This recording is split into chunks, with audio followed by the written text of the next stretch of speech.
Alright, everybody, welcome back to Majr Gaming, and today we're going to be talking about the new Mori Rework that Behavior just announced for Dead by Daylight, and how this is not the best idea. For one, this Mori Rework is very unneeded. Very few people complained about Moris, as far as I know, and their explanation for it is not good.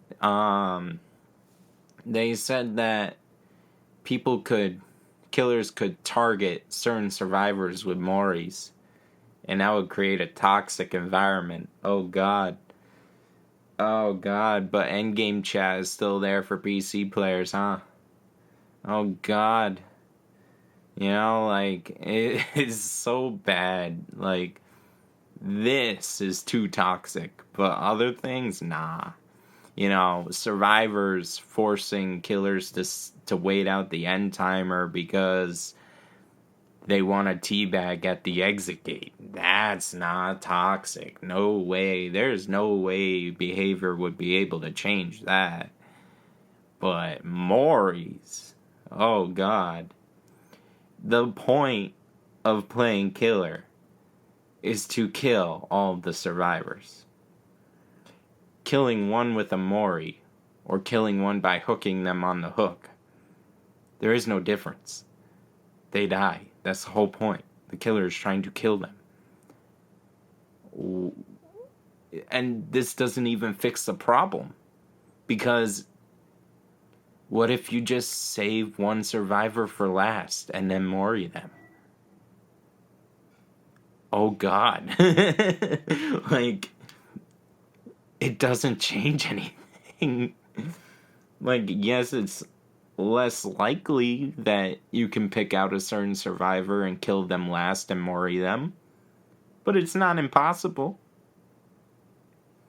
Hell, you could let the others escape and only kill that one. You can, chase after that one or whatever, kill them last. This doesn't change anything, for one. And for two, it causes more problems, because now we're going to talk about the worst part of this, is that now, because they did this, they don't want killers to slug and end the match too quickly.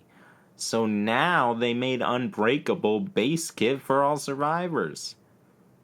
God damn, they created a problem and then fixed it by causing more problems. I don't understand. They caused a problem for no reason and then did something that's going to cause more problems in order to fix the problem that they caused for no reason. Where is the sense in this? So, alright. So they made Unbreakable Base Kit after 45 seconds of being downed. This is not going to go well. And there's one very big reason why it's not going to go well. For one, the first reason that's not as big as the one I'm going to talk about is camping and tunneling is going to get way worse now. It's going to get worse.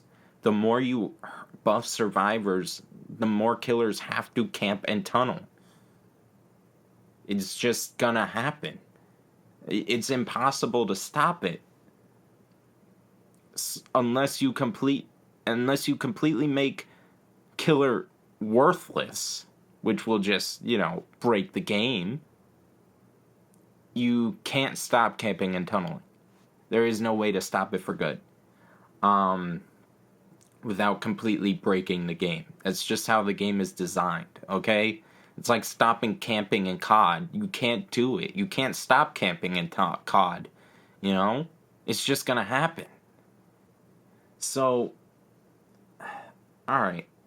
So, it's gonna get worse because now, what is the point of going after multiple survivors? What is the point? Please tell me.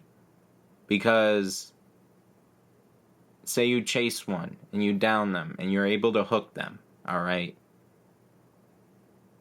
You can't slug, so why not just go after that same survivor after they're unhooked? Proxy camp, wait for a survivor to unhook them, and then what you can do is hit them right off hook, which, yeah, it causes them to use their BT, but if they're not prepared for that, that BT ain't worth nothing. They can run, but if they're not expecting you to hit them right off hook, they're not going to get far, and then you just chase after them and hit them again. So there's that. Or say you wait out the 10 seconds or whatever as killer. You just kind of follow them around, you chase them, but you'd never hit them. You wait the 10 seconds, wait it out, keep following them, and then dead. Again. There's no point not to tunnel now. Like, tunneling is going to get worse, and camping might even get even worse, because now you want to make the most out of your hook. You know? I think that this is going to cause a lot of problems now, because you don't know if your next down is actually going to be usable. And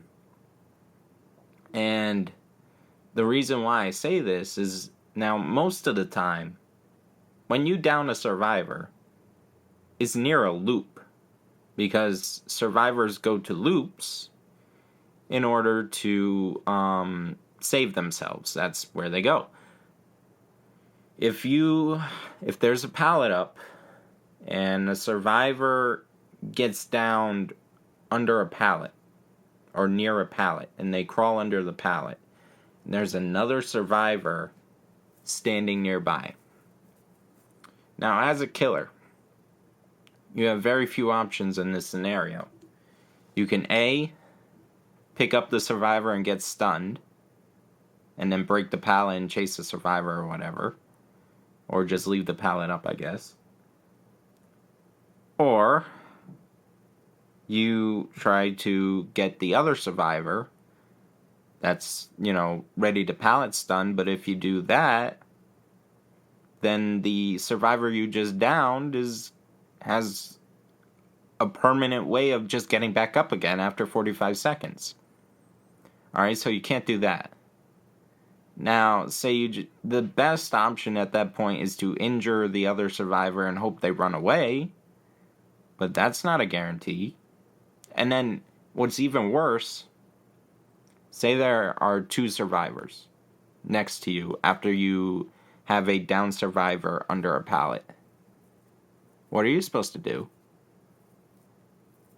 What are you supposed to do? Because that survivor that's under that pallet can get up and get away on his own. So the survivors don't even have to try to heal him. They know that. And he's just under the pallet, and you can't pick him up. Because if you pick him up, they'll just pallet stun you and you'll drop him anyway. Now, another very bad thing about this is, say there are two survivors around you trying to pallet stun you, and the survivor under the pallet gets up after the 45 seconds. The survivor that's under the pallet doesn't even have to move. Because, say they don't move, they're under the pallet. If you down them again, you're in the same situation again. So, the survivors literally just have to get under a pallet and then have two survivors around you while the fourth one does gens, and you're fucked. There's nothing for you to be able to do other than try to injure the other survivors and hope they run away. That's all you got. And if you're able to down the other survivors, well, then the first one's just going to get up. And then the other ones are going to crawl under the pallet. Like, granted, this scenario is not the most realistic, and it's probably not going to happen a whole lot, but the fact that it's possible, the fact that I came up with that as a way to fuck over killers and bully them is not good. And why is that not considered toxic? Holding a killer hostage at a pallet, yeah, that's not good. Like, I don't understand. I don't get it. How come no one has thought about this? You can if you're a survivor under a pallet, you don't have to move from that pallet. If there are other if you're in a Swift and you're like, "Hey, let's hold this guy hostage. Two survivors come over here to this pallet. Follow me, we'll go over this pallet. I'll get down near the pallet and this killer can't do anything about it other than try to injure the other survivors and so, and by the time he injures both survivors, that survivor on the ground, especially if they have the unbreakable perk, can just get up. And then what? It's like, it's so annoying. Why do you have to constantly buff survivors and do nothing to killer? Like this Mori rework, the only benefit you get out of this, gameplay wise, is that say you are able to slug the last two survivors quickly, then yeah, that's a decent then that's a decent gameplay thing. And then if the last survivor, if you down them on top of hatch, they won't get hatch. That's all right, But the likelihood that you're going to be able to slug more than two survivors under 45 seconds is very low. And even lower if the survivors bring Unbreakable and make it 22 seconds. So, or no Mither, or any of those other ones. So, I just don't get it. This was unnecessary. It was really unnecessary. Maybe I'm thinking about it too much. Maybe it will feel better in game. I get it. I play both Survivor and Killer. So, like, I get it. When you get camped or when you get tunneled, it does suck. But handing survivors free ways to, like, free skill, essentially, is what you're giving them. You're giving them free skill. Killers have to work on their game and get, better at the game in order to compete with high-level survivors. But high-level survivors are now just being given free skill.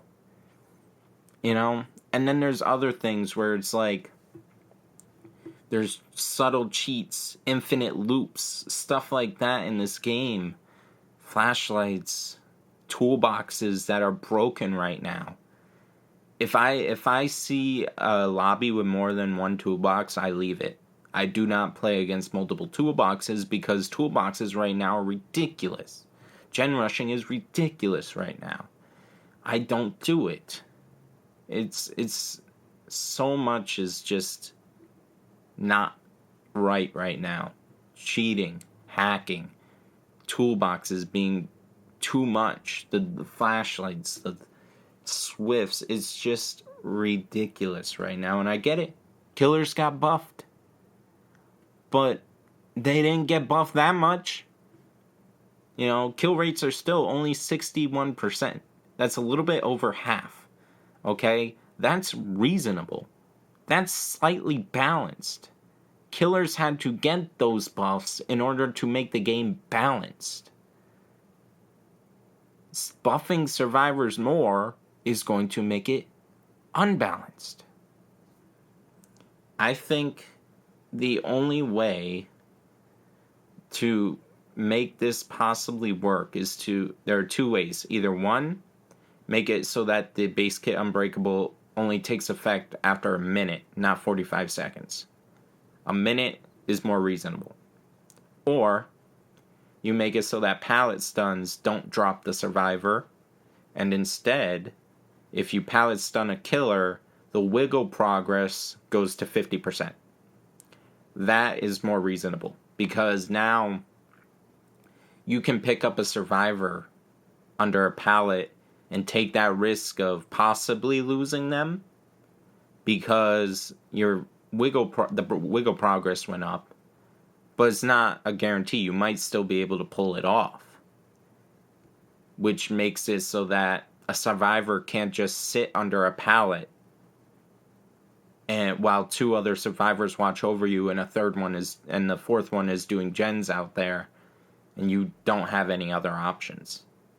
That is worrisome, okay? The fact that 3 survivors can kind of fuck with a killer while a fourth one is out doing gens, and the killer has to either give up his down that he worked for or go after the other by going... So the killer either has to go after the other survivors after downing this one and give up that down that he worked for, or go after the down, get pallet stunned, and then lose the down anyway. Where is the fairness in that? Where? No matter what, the killer loses in that situation. It's not good. So, pallet stuns after this, if they're going to do this, they need to change it so that pallet stuns don't drop the survivor. Flashlight saves, more reasonable because they're more avoidable. But pallet stuns? You know, flashlight saves, I get it, but pallet stuns? That needs to be fixed, okay? Because not only that, but killers also have no control over how many pallets are on the map. The survivors do. Survivors drop the pallets. Without them dropping the pallets, there's nothing that killers can do to stop this situation if they don't drop the pallet. So, and enough pallet stuns and enough wasting time while that fourth survivor does those gens, the game is impossible to win at that point. So, yeah, there needs to be some sort of fix to pallet stuns, because pallet stuns are going to become broken if they keep it this way. The survivor has no reason to leave under the pallet if the killer is nearby and there are 2 other survivors near them. There's just no reason. So, yeah, that's that. If you guys have your own thoughts down below, let me know down below. And I see people saying, "Oh, this is so healthy," and I get it. Slugging is annoying. I get it, but that's why Unbreakable existed in the first place, so that didn't happen. You had to bring a perk in order to remedy that problem. If you give too many perks base kit, then yeah, it just eliminates skill. It takes skill out of it, and people are like, "Oh, well, don't be competitive.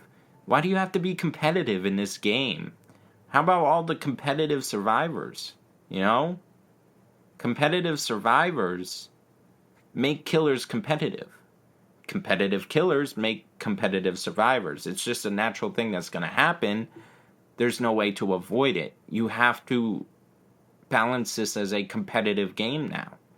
Not a casual game. It's not anymore. People want to win.